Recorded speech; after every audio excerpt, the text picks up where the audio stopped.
Right. Okay. We are live. Thank you. Thank you. Thank you. The takes a little bit for the live stream to kick in here lately on my StreamYard, but we are live. Apologies to anyone that is jumping in expecting us to start a little bit earlier. That was entirely my bad. My guest today was here on time, and so if anything is to blame, it is to blame me. But it's going to be worth the wait because on this interview and live stream recording, we're going to be talking about the topic of doubling down on comics crowdfunding. And I think you're really going to enjoy this one. So without further ado, I want to introduce my guest today. My guest who is joining me today once again here on Comics Launch is the writer and co-creator of White Ash, Glarien, the game, The Adept, among others.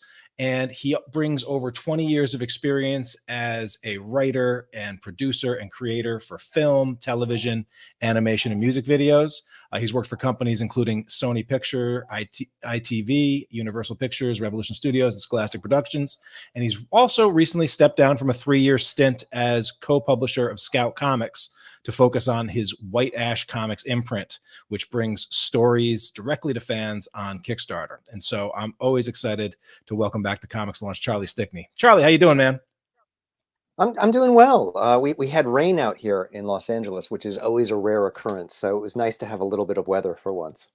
Yeah. Hopefully more of that will come. I know those wildfires can get scary in certain necks of the woods out there, but we're having an unseasonably warm weather. It's supposed to be 70s this week here in New England, which is not the usual. That is nice for November, but it made for a good trick-or-treating night the other night.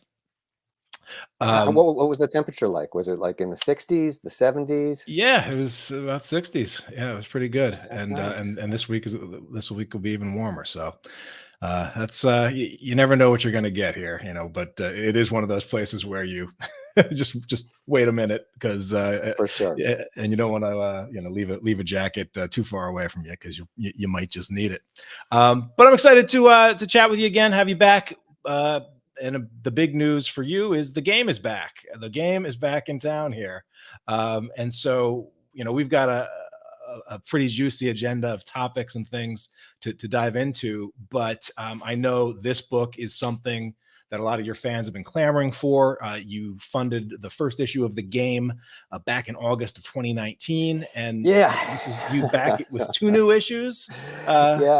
It was not intended to be such a long delay, but when I first launched the game, the thought was I was going to bring Connor over from White Ash, and the two of us were going to do a side series that was going to be a little bit shorter issues, and we were going to have like this science fiction action series to sort of parallel with the big epic world building of White Ash, but then Connor ended up having 2 kids. And he and his wife had 2 children, and that kind of slowed down his ability to get some books out, and so that kind of pushed back how quickly we were able to get out content. And then White Ash was taking off, so we needed to focus in a little bit more on that for a period of time. But like the scripts have been written, we're really excited to finally start getting this story again. So we have the next 2 issues on Kickstarter right now. And then, in the middle of next year, we'll be doing issues 4 and 5, which will round out the first arc of the game, because this also is a big story that we're looking forward to telling.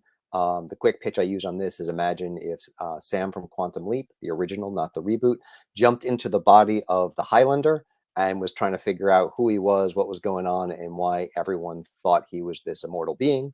And so, it's about a guy who turns 30 and starts seeing this scoreboard that's keeping track of everything in his life, basically judging him. He has vanilla ice cream versus chocolate ice cream. His score goes up and down. And what feels like a cruel cosmic joke is actually part of this big cosmic game that's been going on for about 3,000 years. And everyone seems to think he's player number 3 in this game, and he has no idea why, and he better figure it out quick. So that's the quick pitch for the game. And the art's incredible. It's Connor Hughes and Triona Farrell, who's the colorist on this one, and just some beautiful stuff. And we're really excited to get this out to our backers. Yeah, it is good to have it back, and I know I totally recognize the common thing where the amount of stuff that you can actually put out when you're sort of balancing comics and all of your other responsibilities can be tough. But I have heard from many of your fans that they were really excited this one is back, and so I'm excited that you've got it back. And so coming back with the issue. Talk to me a little bit about the double side. So, in terms of format, is this? I did a quick look through. Like, is this Kickstarter version of it? Is it one book that has both chapters, or are you Yeah, doing two so individual issues? And how are you sort of seeing what so you're this is delivering to a your new backers now? paradigm that I've started Yeah. looking into, which is doing 2 chapters at a time for a comic, or 2 issues at a time, bundling them in a double-sized issue. And for me, the logic behind this is a couple of things. One, you know, having a bigger book delivers more content for your Kickstarter backers, and it also tides them over a little bit more from chapter to chapter. I mean, it's one thing if you have a 20-page book that's coming out every 4 to 8 months. It's another thing if you can at least do, a 48-page book. So it just makes them, it's almost like a mini graphic novel.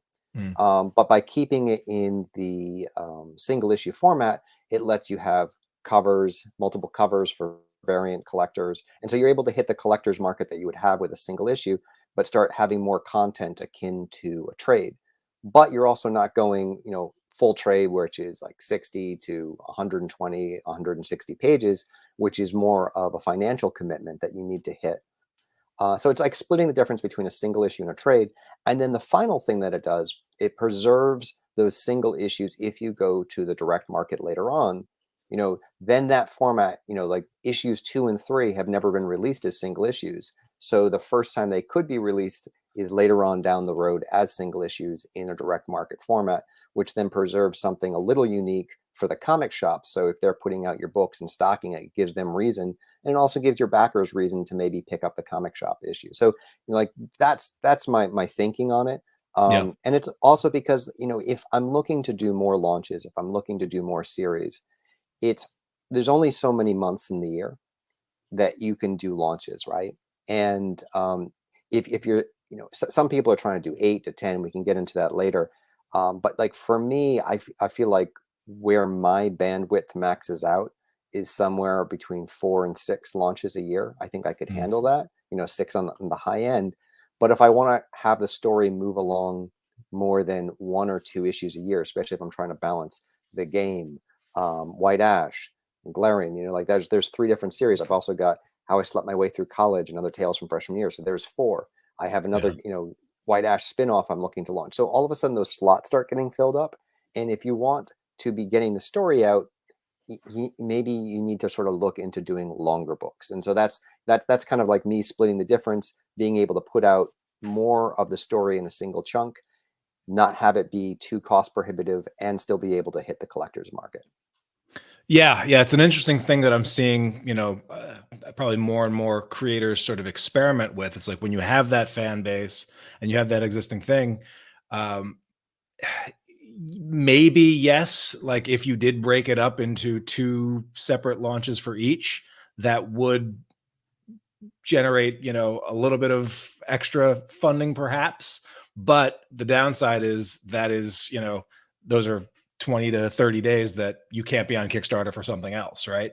And so I definitely see with the slate of books that you're trying to put out, giving more content with each launch seems to like it makes a whole lot of sense. So it's cool to talk about that. And I think I want to get into more of a discussion about the direct market and other things. But I also did want to just talk about the shake up at Scout Comics. You announced that you stepped down as co-publisher there after a 3-year stint. And I guess, you've been in the world of entertainment for years, but jumping in with Scout was sort of your first time sort of on the insides of a comics publisher and learning that side of the industry. And I guess I'm curious, what are some of the things that were eye-opening to you? What were some of the things that you learned in that time, and maybe you'll take from working with the folks at Scout into what you do next? Yeah. So, I mean, like for me, I loved being part of Scout. And my books still have a distribution deal over there. So I still have that direct market access through Scout. But I think, the hardest thing for creators to realize, especially those coming from Kickstarter, is the economic realities of the direct market and how many issues you might actually sell in the direct market, who your customers are there, where you're trying to sell to stores versus trying to sell to fans, which is a very different dynamic when you're trying to get stores excited about a book, because basically you're trying to make them feel like they can sell this versus a fan that you're trying to get them excited about the story. So it's a very different dynamic in terms of who the people that you are interacting with. So understanding that dynamic was probably the biggest change, because I think what we're all doing as content creators on Kickstarter is we're trying to connect directly to fans and find stories that relate to them. But when you go to the direct market, the paradigm is more, you need to try to find ways to make your book sellable versus to connect with the fans. It's about connecting with the stores and saying, this is something you'll be able to move because of X, Y, and Z, not this is a kind of series you're going to want to read forever because of, X, Y, and Z. So like, I think that's one of the hardest paradigm shifts between being a publisher and being a content creator. And then as publisher, you have a lot of responsibilities where you're trying to, look out for the line in general of all the different books that you're putting out. But then you have responsibility to individual creators to sort of help shepherd them through this process, because for a lot of them, this is either their first time or their second time. So they may not have a lot of experience dealing with this. So trying to find ways that you can help them. And for me personally, it was a factor of two different things. It was the fact that I had a lot of my own books that I wanted to put out, and I didn't want to also be seen as trying to spend too much time promoting my own work while I was also publisher at Scout. And I think you probably understand that a little bit working with Mhm. Comics Tribe, but also, it's that balance of how do I promote what I do versus promoting all these people that I'm working with.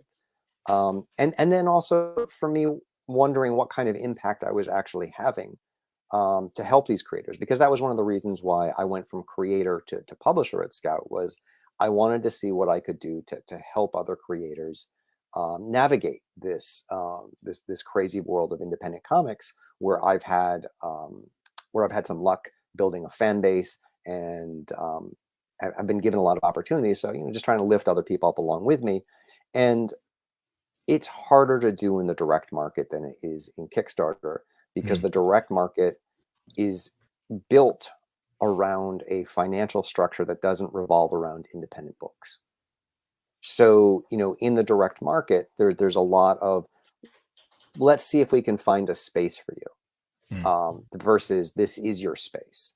And when you look at the stores across the country, there might be, 2,000, 2,500 maybe stores, probably closer to like 2,200 shops. But of those 2,200 shops, how many of them actually stock independent comics? So maybe it's 800 stores. And then of those independent comics, how many of them are qualifying independent comics as Image, Dark Horse, Boom, Dynamite? So when you start looking at the number of shops that actually would stock, say, Comics Tribe, or Scout, and it's probably a number closer to like 600, right? And Right. of those 600 shops, a lot of them will only order number ones, and then after that, it just goes straight to pull. So it's a little bit of a frustrating process as a creator to sort of come through, into that, and sort of see that and say, like, how can I make an impact as an independent creator?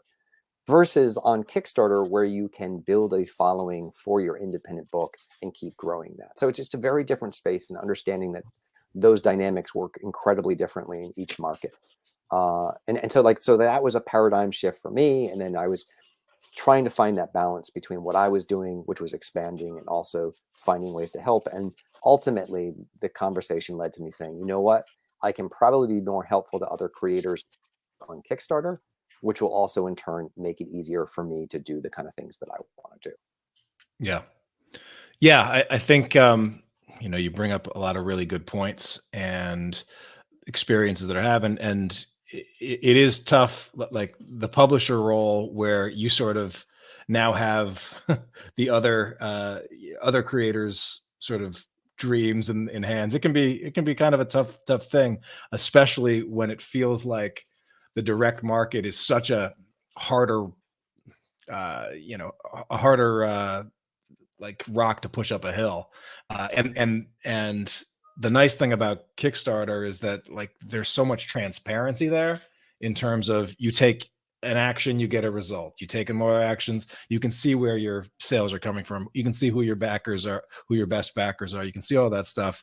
Through the direct market, there's such a veil of like, yes, you can, establish relationships with individual retailers, but in most cases, you don't know actually how many copies any individual retailer is actually purchasing from you through the diamond intermediate, and it's so you do a lot of work and then you get a result, and by the time you get that result, it's kind of too late to really make an impact on where it's going to go after that. And I also think the important thing for creators to think about is the direct market was built off of the backs of Marvel and DC, right? It was a place where you could get Marvel and DC books, and then Dark Horse carved out a little bit of space, and then eventually Image carved out space. So it slowly expanded to include these other books, whereas Kickstarter was built in the comic space as a space for these other books. So the fan base that frequents Kickstarter expects this kind of content, versus the fan base that the direct market built their, that the finances of the direct market are built on. It's built on the Wednesday Warrior. So it caters to that too much. Now, I think long-term that's problematic, but short-term, a lot of stores still, that's their bread and butter, and that's where they're getting sales from. So, it's understandable that they don't necessarily cultivate this other audience who aren't the people who come to their stores. Yeah. I mean, so much of it is a habit-based business, and I mean, I don't envy comic book shop retailers with the terms that they buy books on, and the rate at which stuff needs to sell for them to just keep the lights on. So I totally understand it. I mean, again, don't get me wrong. I'm not slagging on comic shops at all. I think comic shops are wonderful. It's how I got into comics. But I think for creators to understand where their books are going to sell best and who's going to embrace them best, it's a conversation they need to have with themselves before they, figure out how they're going to finance their books and figure out what revenue stream makes sense for them, to try to figure out what kind of return you're going to get in different markets. Yeah, absolutely. And I like how on your Kickstarter page, you're pretty transparent with how you sort of see things going, and you kind of lay it out clearly, to your backers, like, hey, this book, the game, and I think you've been doing this with your other things. Yeah. Yes, this will book an iteration of this book will be in stores at some point, but Kickstarter was where you started, and that's where you're going to be the first release vehicle for new content for your line of books. And then the direct market will come down the line, I guess, similar to, a movie or film that debuts on the like on the, I don't know, like in small markets or festivals. Sundance, right? Yeah. And eventually makes its way to one of the streamers or a bigger release. And Kickstarter has always been for early adopters, right? Yeah. I mean, it's for people who want to support the vision of a company. So it's the same thing for comic books. These are the microbrews, the artisanal comics. It's the small batches. It's the smaller print runs. And going back to that comment where I was talking about like double-sized issues, I think that makes sense after your first issue. Launch your first issue, see how your series does. If you have a good following, then maybe try the double-sized issue. I think it's also, this is a great place for a creator to test how a new series is going to do. Do the first arc here. If it has a huge following, maybe a publisher wants to pick you up and wants to finance the rest of the series. That's another option. So like there's all kinds of things that you can do, but just understand the economics and where that money is going to come from.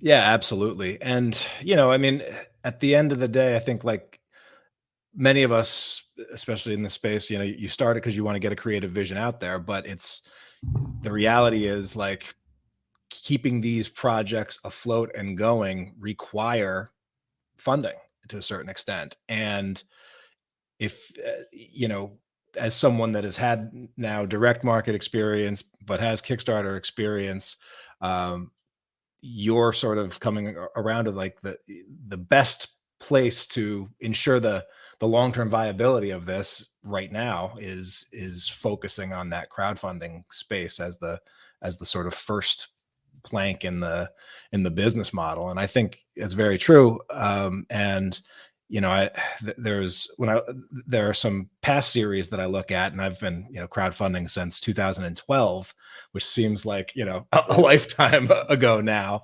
And I look back at some of the decisions I made about certain series and things like that, where early like 2013, I launched a book that was a first issue, and I was really excited about, but serialization of a series, like coming back issue after issue, that kind of wasn't a thing, or wasn't really how people were looking at Kickstarter. And so at that point, and it just like, it was one of those things that like never occurred to me to actually be an option. And it was also around the time when Comics Tribe just started getting into the direct market and really going gung-ho and wanting to make that work.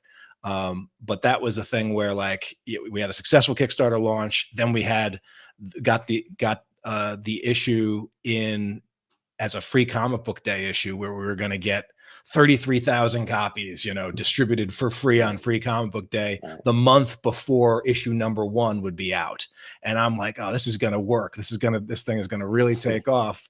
The challenge, of course, was that the free comic book day issue came out maybe a month and a half after orders for the first issue that was going to follow were due. So when orders came in at 1,500 copies for that first issue, and reorders were only about 300 extra after a $33,000 of 33,000 free copies being given out, just so deflating. And then to have issue 2 come back at 1,200 copies, and issue 3 come back at 770 copies. Like at that point, it was like, I had to tell like the artist that I was working with at the time, man, IDW wants you. You go work with them. Go work, because like this thing, it's not going to be self-sustainable. And when I look at that, though, like it makes me sad, because I really loved working on that book, and I'm really actually proud of like how the book was coming out. And it did have an audience, and did have like people that still to this day ask me, hey, any more of this coming out?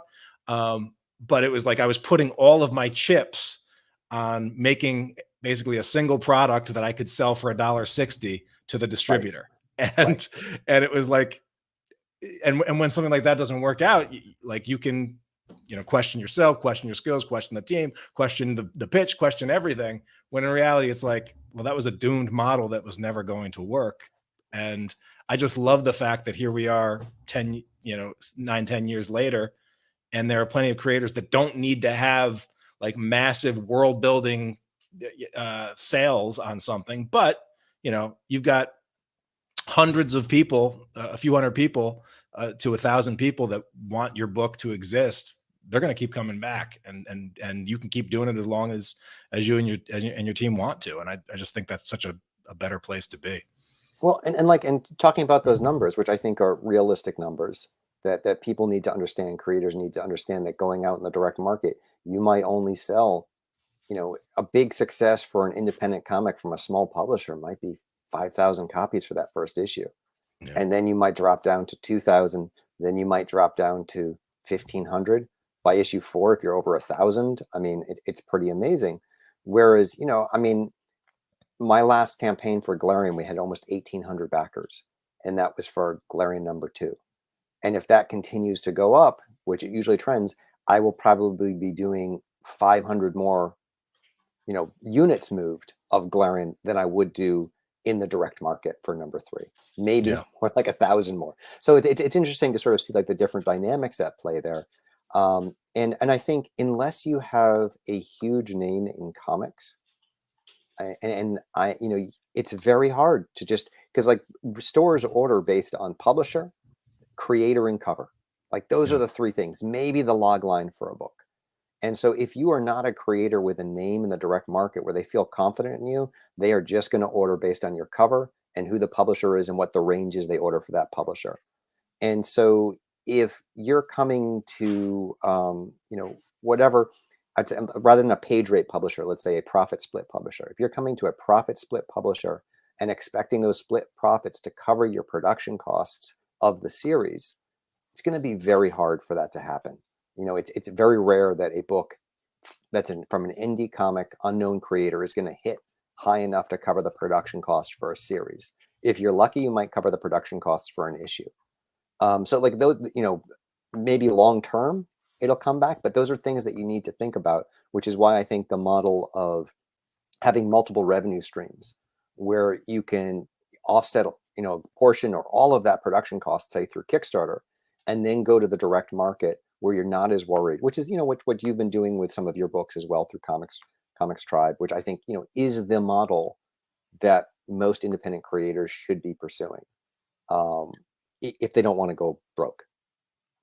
Yeah. And, just the ability also to, for no matter what size of your fan base that you have, the brilliant thing about crowdfunding and Kickstarter is that you can put out different offers to that same group that all go under that one umbrella launch. I was talking to a creator the other day who did his first launch and it raised just under 10K. But he was basically like, I really like, I can keep this going if each campaign makes 15K, but anything less than that, I'm probably not going to be able to keep it going. And so then it's a matter, and I took a look at his campaign and I was like, this campaign, you actually had a lot of backers, but he wasn't he wasn't doing any variant covers, for example. And I think a lot of creators sort of get in their own heads, like things have to be done a certain way or have to be done one way or another. But the great thing about it, I think, Kickstarter is there's a lot of information that you can glean just by looking at so many other projects and adopting different strategies from different people.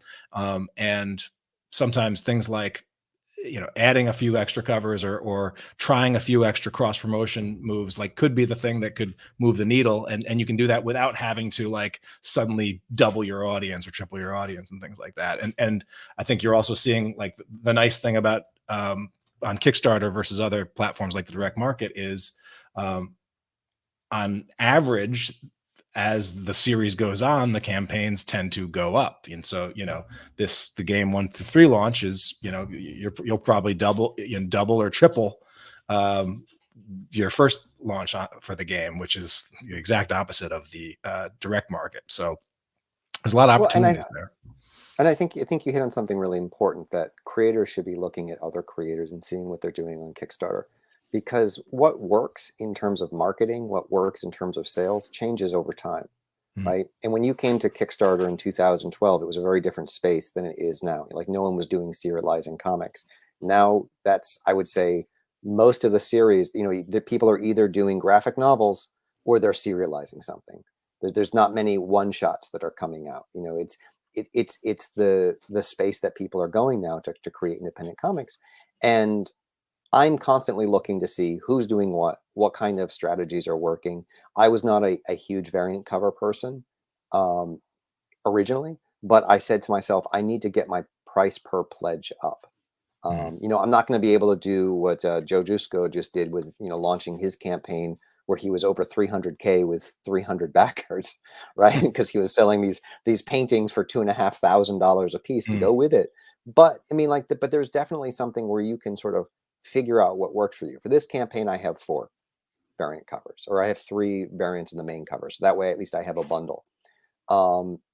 Because I do think that you have to think of who are your backers. You're going to have your readers and you're going to have your collectors, and you want to give something for each of those. And then you're going to have the new backers who are coming to your campaign, who are finding you, and you have those bundled catch-up tiers. And the more you do this, the easier that becomes, because your library gets bigger and bigger. So I can do a White Ash Comics, catch-up tier, which includes all kinds of White Ash. It includes Glarien, it includes the game, and it includes, how I slept my way through college. And so like that offering gets bigger and bigger. And because I overprinted when I did the first campaigns, like of the A cover, I always try to print the most I can of the number one. I have that sort of as a sunk cost, so I can offer those things going forward and not be thinking, okay, I need to print this. And so that bundle becomes more and more profitable because it's just a sunk cost that was paid for in a previous Kickstarter. Yeah, absolutely.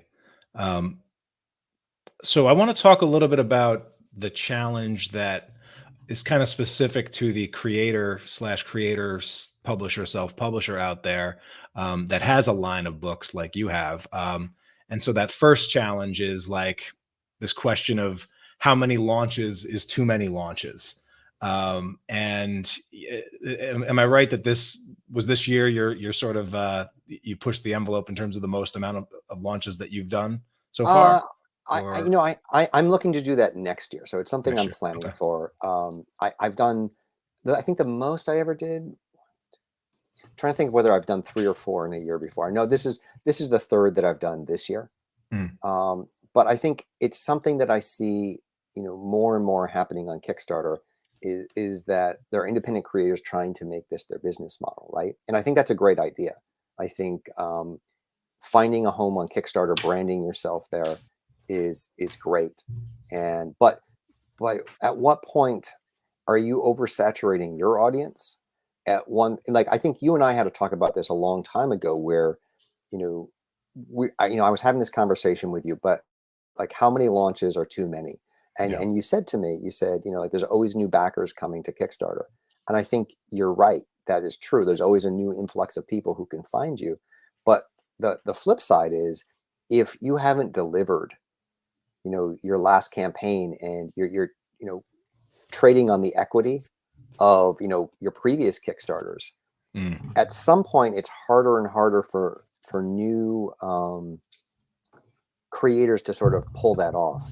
Because I think, you can launch 1, you can launch 2, but by the time you hit your 3rd without delivering, I think your core backers are starting to feel some fatigue because they're trying to get excited for you, but they still haven't gotten something, right? And so I think like that's where like there's a little bit of a balance. And if you're a newer, person coming to it, and you look at that Kickstarter creator and so they haven't delivered 2 or 3, yes, they may have delivered 10 in the past, but it's just a balance. And I think, there are certain creators who can pull that off. I would say Pat Shand is one, because he's done like 25 books and he has a huge library, and he's going to deliver things like that. But for other creators to think, I'm going to launch every 2 months, I don't know. I mean, what do you think? I mean, what do you think is the magic number? Do you think there's too much? Yeah, I mean, this was a year where actually this was the most I've launched, and I've had people like in the ComixLaunch Pro program that did like 12 launches in a year, which and I did 5 this year. But the only way I was able to pull that off, even for me, was 3 of those launches were 10-day only launches, and just real and so what I found with those launches is those launches really are about bringing out your past backers, and that I would say for people that are interested in maximizing revenue, 10 days is probably a little bit too short. And I've seen some examples of some actually really powerful like 7-day launches that a couple of people have done here and there. But I definitely feel like with those, we sort of left some revenue on the table. But part of that was like, hey, this was about because this was for a series that we were trying to sort of play, releasing in the direct market about the same time that it goes to Kickstarter backers. And so the only way to even come close to doing that is shorter launches and shorter and quicker turnaround times. So, but even that sort of felt like it was a lot for me. I do think it helps if you have sort of different distinct brands. So like, I could probably do, 1 or 2 Seas for Cthulhu launches every year, and that wouldn't affect anything for the Comics Tribe side. But when you start having a bunch of books, and this is the other questions I sort of wanted to ask you, because I've also seen this with a couple of creator publishers that I've worked closer with, like what do you do and how do you approach it when you start to see that, like, hey, there's a big gap in performance between projects and launches. And a creator that like came off like back-to-back really great launches, and then they launched, came back with their next book, and it was more of a struggle to get that one funded. And there's a book that I read a while back called The Pumpkin Plan, which is really about like, it's not about having, or the way you build like a world champion, world class, like giant pumpkin is you sort of plant a lot of seeds, see what takes. And then when something takes, you really double, triple, quadruple down that, and like literally uproot all of the other, decent pumpkins and toss them out. And so I guess I'm curious with you, with a lot on the table, but limited time, limited resources, etc. Like, how are you sort of making the decision about like, where to put your time and effort? And of course, like, performance isn't like the financial performance and outcomes isn't the sole measure of value of making a project, but sort of how are you sort of thinking about that with, your aspirations in your business? Well, for me, the metric I use first and foremost is I look at backer count, right? So I look at backer count over the money in terms of how a campaign is performing, because I think long term that's going to dictate where the campaign can go. You can have a big launch. If you have a project that has 400 backers that's doing good numbers, but you have another project that say had 800 backers that's doing okay numbers, I just think the long-term viability of that 800 backer project is probably going to be rosier long-term. That said, I also expect different brands to have a different range of backers. Something in my White Ash universe, I'm very lucky. I have a huge fan base there. And so all of those projects right now, like Glarien and White Ash, they're all tracking well over 1,000 backers for each book, which is amazing. Yeah. When I launched the game, I was really hoping that I would be somewhere in the 800 to 1,000 backer range. I was hoping that I would get some of those backers, but not all of them. And the game is probably going to break 1,000 backers, which is amazing to have a third series that's in that range. And so that's something that I can build on. That said, how I slept my way through college is more of a grounded thing. There's no sci-fi, there's no fantasy in it. That had just over 500 backers. And I don't see that as a failure. I see that as the range that book is going to hit in. Now, if the next launch for that book has 600 backers or 550, if it's building on what's there, then I'm very happy. Now, if the next launch for that book had 300 backers, then that would be something that I would want to consider. So as long as I'm seeing growth, different books speak to different kinds of people. And maybe, you do want to maximize your time. I'm fortunate in that this is a full-time thing for me. So I can spend time. I have like 5 different books that are being drawn right now that I'm overseeing. So I can give notes on those different things. I can fulfill one campaign and be running another and have the bandwidth to do that. But if you are a creator who is not doing this full time, then I think you do need to be judicious with your time and evaluate each project and say, is this what I should be putting, my time into? On purely a financial sense, there's part of me that's like, I should just be doing Glarien content, right? Yeah. Like that, like I said, the last one almost hit 1,800 backers. I should be building on that. I should be doing, pushing the bounds of what's there. And, but I'm building a line. And I think like having that tent pole that you can use to prop all your other projects up and be able to flesh things out, like that's also a great place to be.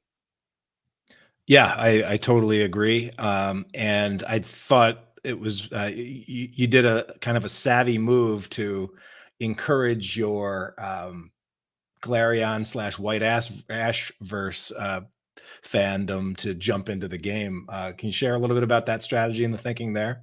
Sure. So one of the things that I offered for the game is a deck of playing cards, which was sort of leaning into the game theme, but it was branded as a White Ash universe, comics universe playing card. So it was going to have face cards with characters from White Ash, from Glarien, and from the game. So trying to pull those backers in with something that was, intrinsically a game product that made sense for the game campaign, but had enough of a crossover appeal to those other backers.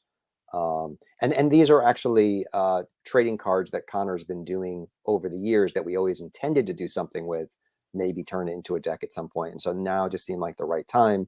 And now that we've designed the White Ash Comics logo, we have branding that we're trying to bring together there. And yeah, I've seen a really nice crossover in terms of people who have picked up that trading card pack, who have come from the other books. So I do think that strategy is working, but you can't always expect everyone who has backed your other projects to come over.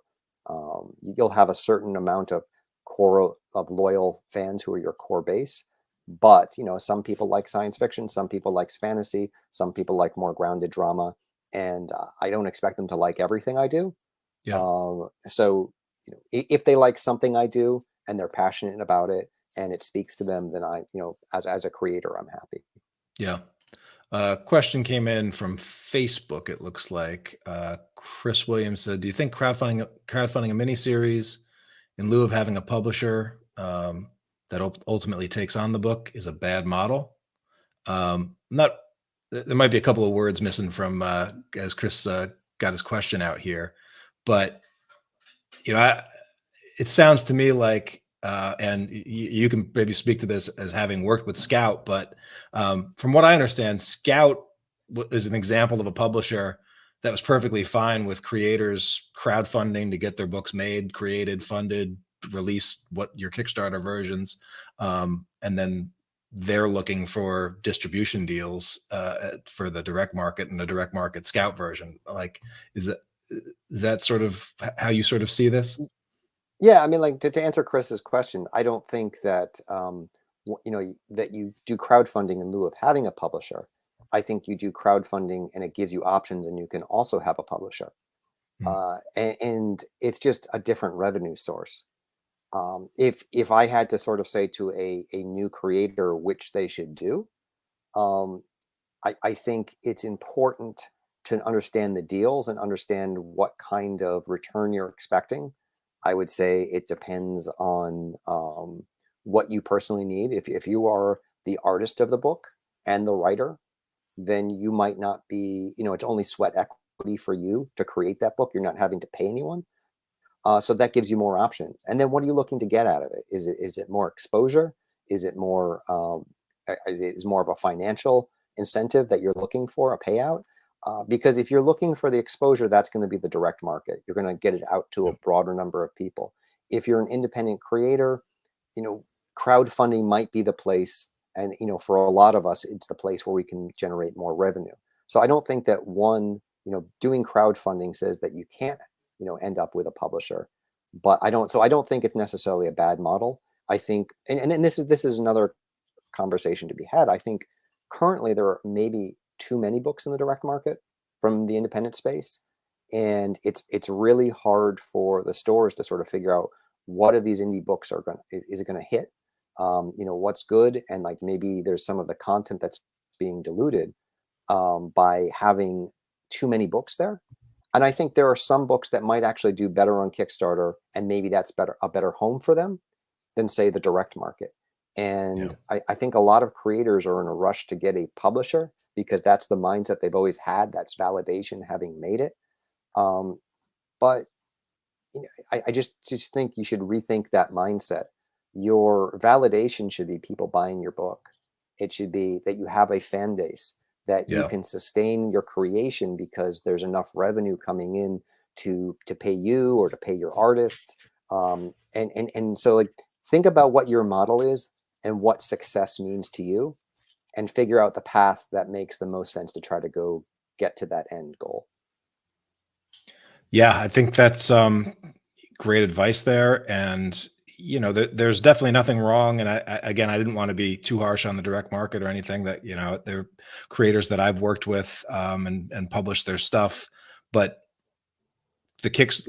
while they love the fact that the Kickstarter helped make it happen, what they were really excited about was being on the In comic shelves shops. on a Wednesday, and then, being able to send their officially released book to every publisher in the game. And some of those creators are now getting work regularly from the bigger publishers. And so there is, like, we don't want to discount the value of being out on a Wednesday or out in the direct No, market. like I think like But my specific point was that yeah, know what your goal is. Like if you yeah, want that exposure, if you want that validation, yeah, that's a really important thing.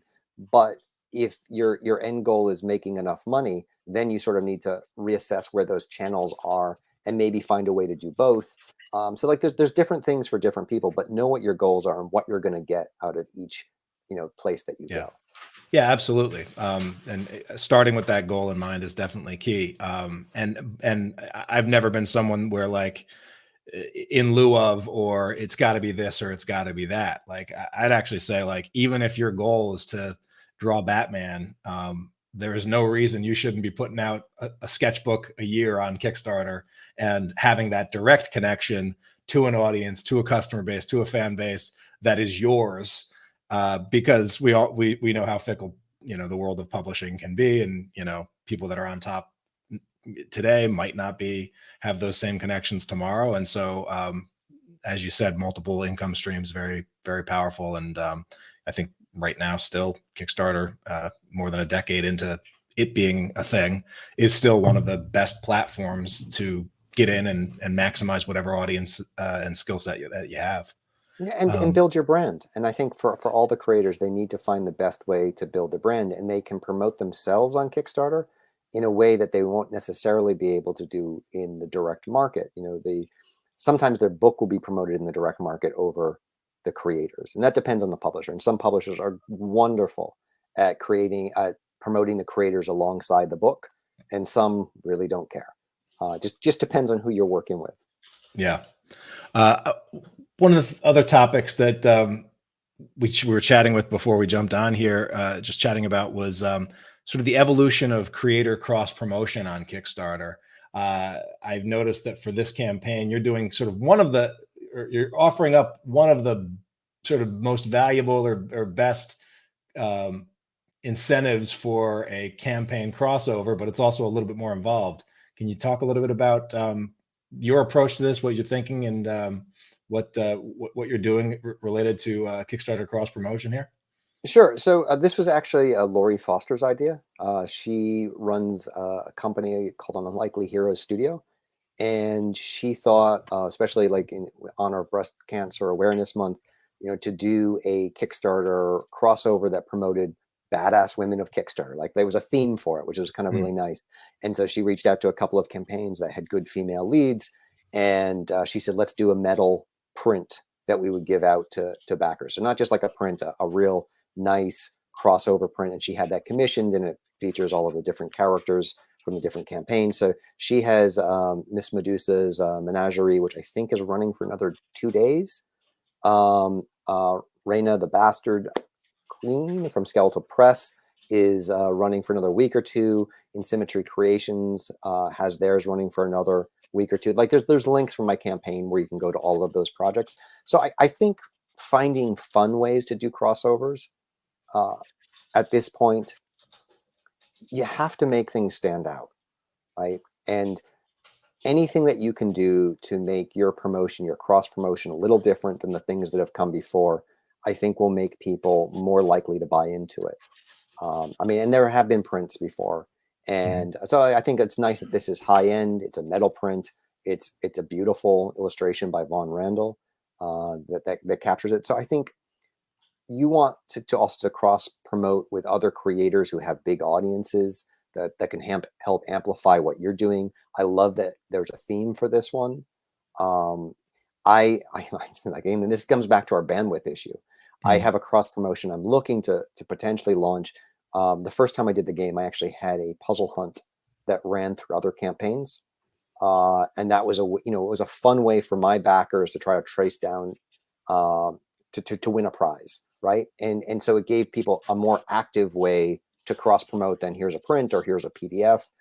I think going on podcast as a group is great, but it's constantly evolving, and it used to be people just did backer updates. Now we're getting to the point where I think people sometimes do too many backer updates because it becomes white noise when all of a sudden you list 4 to 5, plugs at the end of each update that you do. I don't know if that really has that much impact, because there's not many backers who go through that and read every single, plug that you have there and click on everything.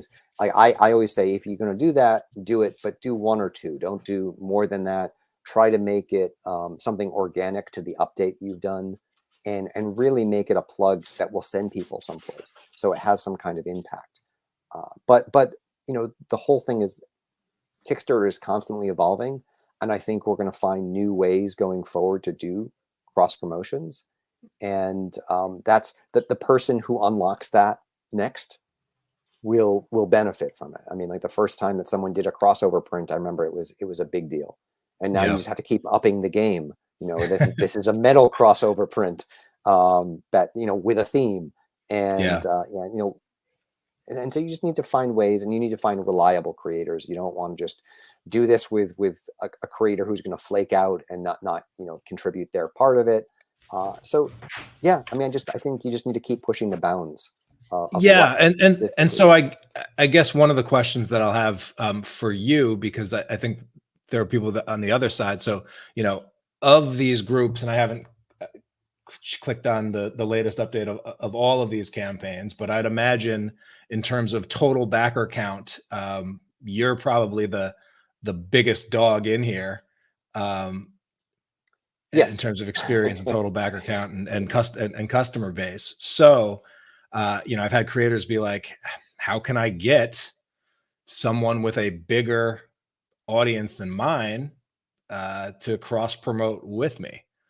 And so I guess the question goes to you, and I mean, you're someone that, you're often promoting Kickstarter campaigns that you see being done well, and not really, regardless of size, and you're an advocate for it.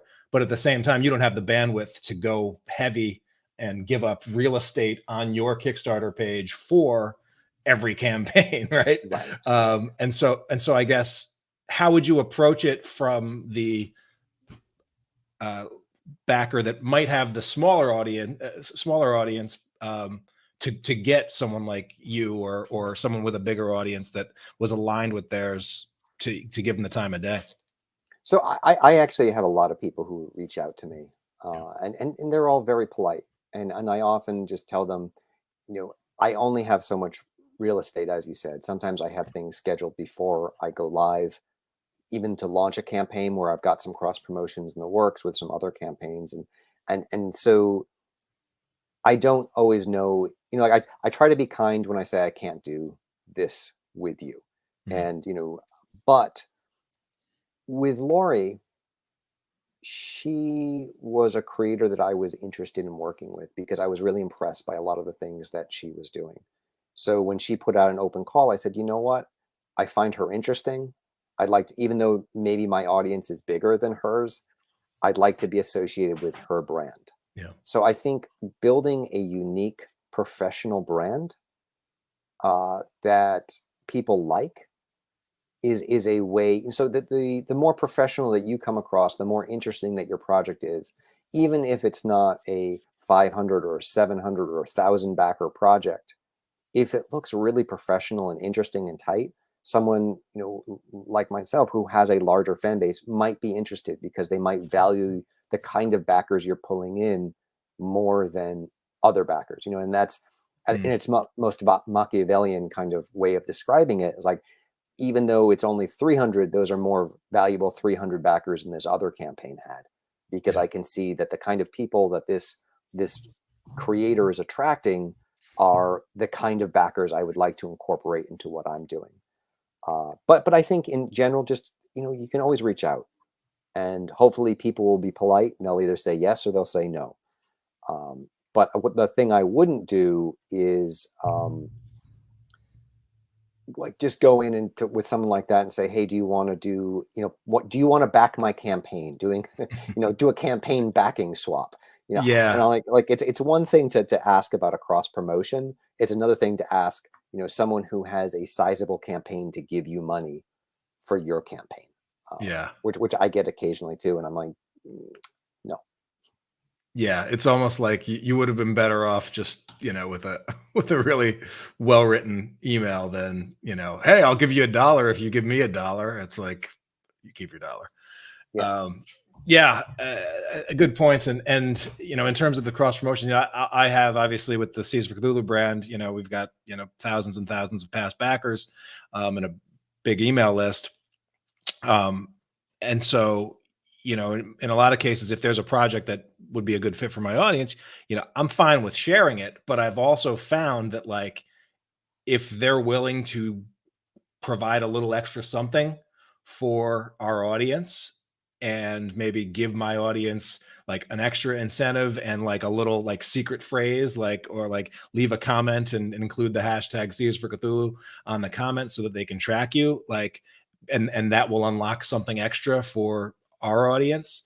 I found that those kinds of promotions tend to get a little bit of a higher response rate.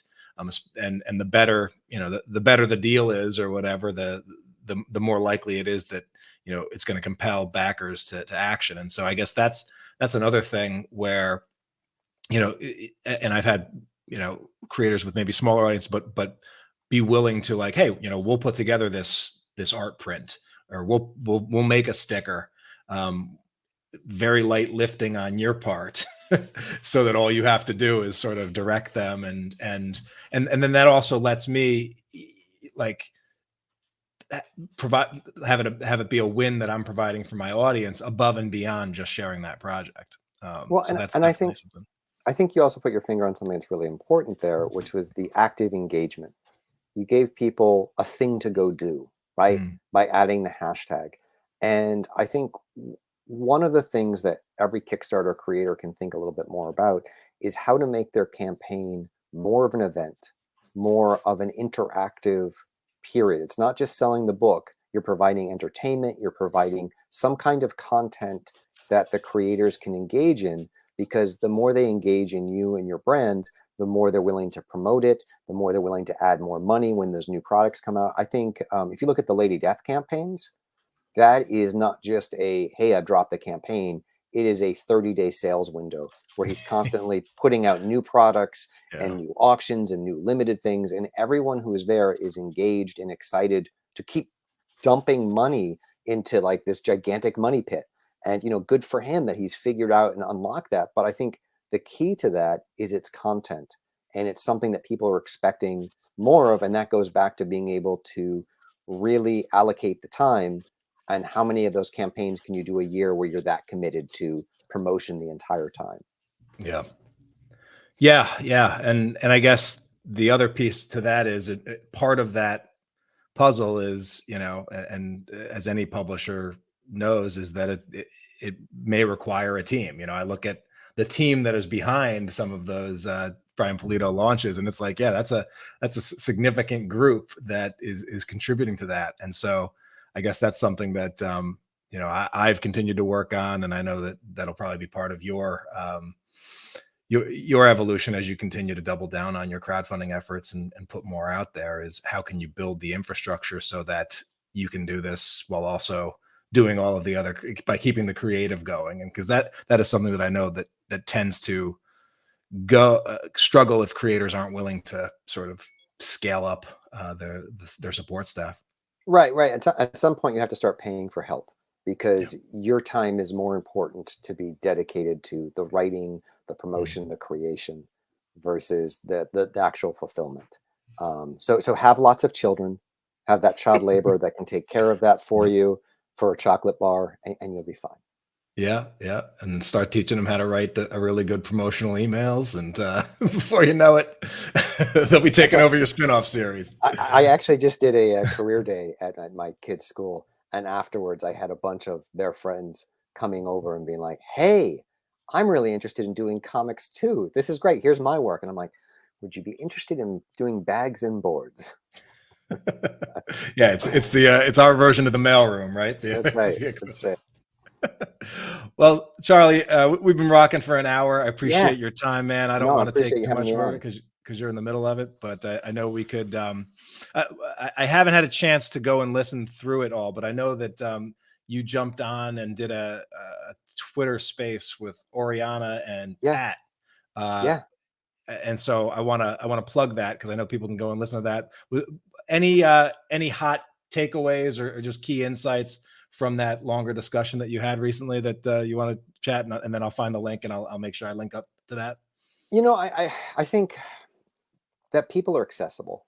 That's the thing that I'm trying to put out there is like the Kickstarter is a community. You do amazing things with the ComixLaunch podcast. I know for me personally, I listen to a lot of that. So there's a lot of resources out there that people can find to be better at this. And I think, one of the reasons why I wanted to do those podcasts, just the ones on Twitter Spaces, was that I think the better people are at doing this, the more it helps the community.